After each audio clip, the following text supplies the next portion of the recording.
So what makes coaching not work? So let's just review to make sure we're now getting it. You've got a client, you've established they have desire and willingness. Great. You're holding a tight container and you're not letting them get away with it. So you're making sure that they're following your instructions. Great. You've loosened their model of reality. Remember, you've loosened their model of reality so that their grip on the problem isn't as solid as it was when they came in the door.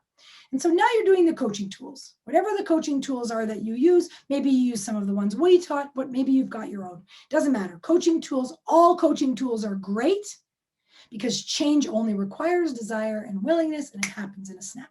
So all coaching tools are great. So you're doing the coaching tools and you hit the wall. You hit the brick wall. Why isn't it working? There's a concept I'd like you to understand called secondary gain.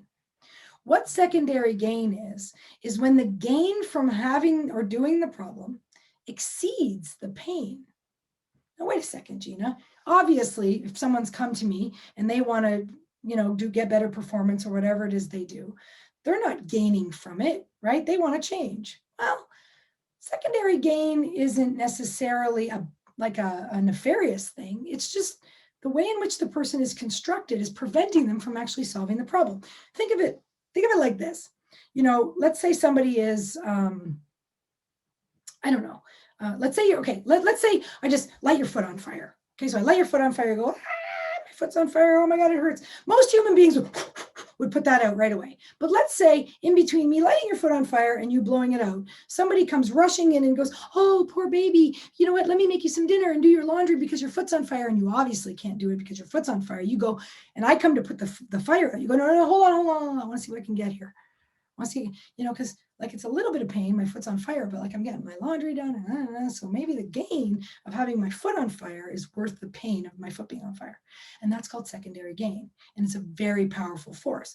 But coaches often mistake that when a client is exhibiting a secondary gain, that they're bad, or that they're doing it on purpose, or that they're a terrible client, or they're somehow wrong. That's not the case at all. I want to tell you a story about my son. So when he was little, he used to get these nosebleeds. And the first one happened in the middle of the night, and he was a little kid, and your kid comes running in your room in the middle of the night, you're sound asleep, and there's blood pouring from his nose. It's a bit freaky. So, I respond, freak out, and we clean it up and we get it to stop and whatever. And then I get, he's upset, I'm upset. And so I give him a little freezy and we have a cuddle, and then he goes to sleep. And, he gets these nosebleeds over and over and over again. And he freaks out every time. He's freaking out every time. I mean, after the first couple of times, I'm not freaking out anymore. I'm more annoyed now, but whatever, he's freaking out.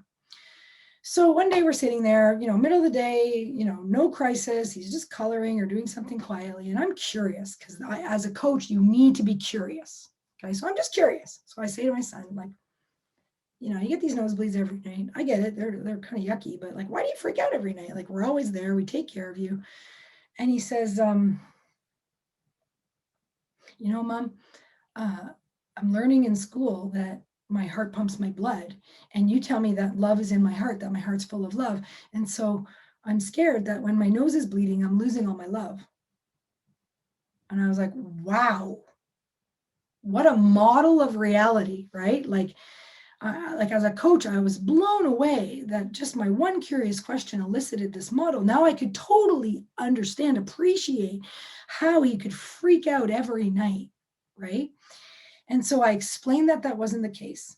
And so we, the freak out stopped, but the nosebleeds kept going. And then I did a little bit of work on the nosebleeds and, some of the mechanistic models of the mind that I just did a few techniques, some hypnosis and things like that.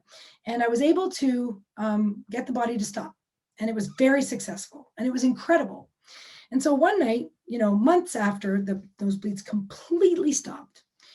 And one night he comes running in a room in the middle of the night, and I thought, oh, damn it, right? The technique didn't work. And he came running in and I got a nosebleed, and I turned the light on, and it wasn't. His nose was just running from having a cold or whatever. It wasn't bleeding. I said, no, it's not bleeding. It's just running. And so we cleaned it up, and he said, but can I still have a freezy and a cuddle? Boom, secondary gain. Now, what that would have turned out to be later in life is that whole process would have gone unconscious. And eventually he would have just been a grown man, right? Who was willing to endure, nosebleeds for attention and would freak out because they were connected to losing love. But all of that would have gone unconscious. He would have just come and said, I can't stand the sight of my own blood. It makes me, pass out or whatever, or I just get really, really anxious. And he would have this undying need for attention. And all of this gain would be totally unconscious.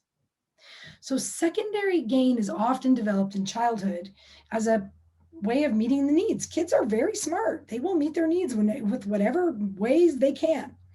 So when an adult comes to you and they have desire and willingness and they were doing all the tools, and you find it that you're at the point where the tools don't work, it's not the tools and it's not the client. There's probably secondary gain. And you need to know how to work with secondary gain so that you can bring it to the surface consciously and deal with it once and for all. And a lot of the mechanistic models that we teach at Greatness U do that. They teach us how to work consciously with the unconscious part of the mind so that we can bring all of these things to the surface to ensure that the client can use our tools to achieve the outcome that they came to us for in the first place.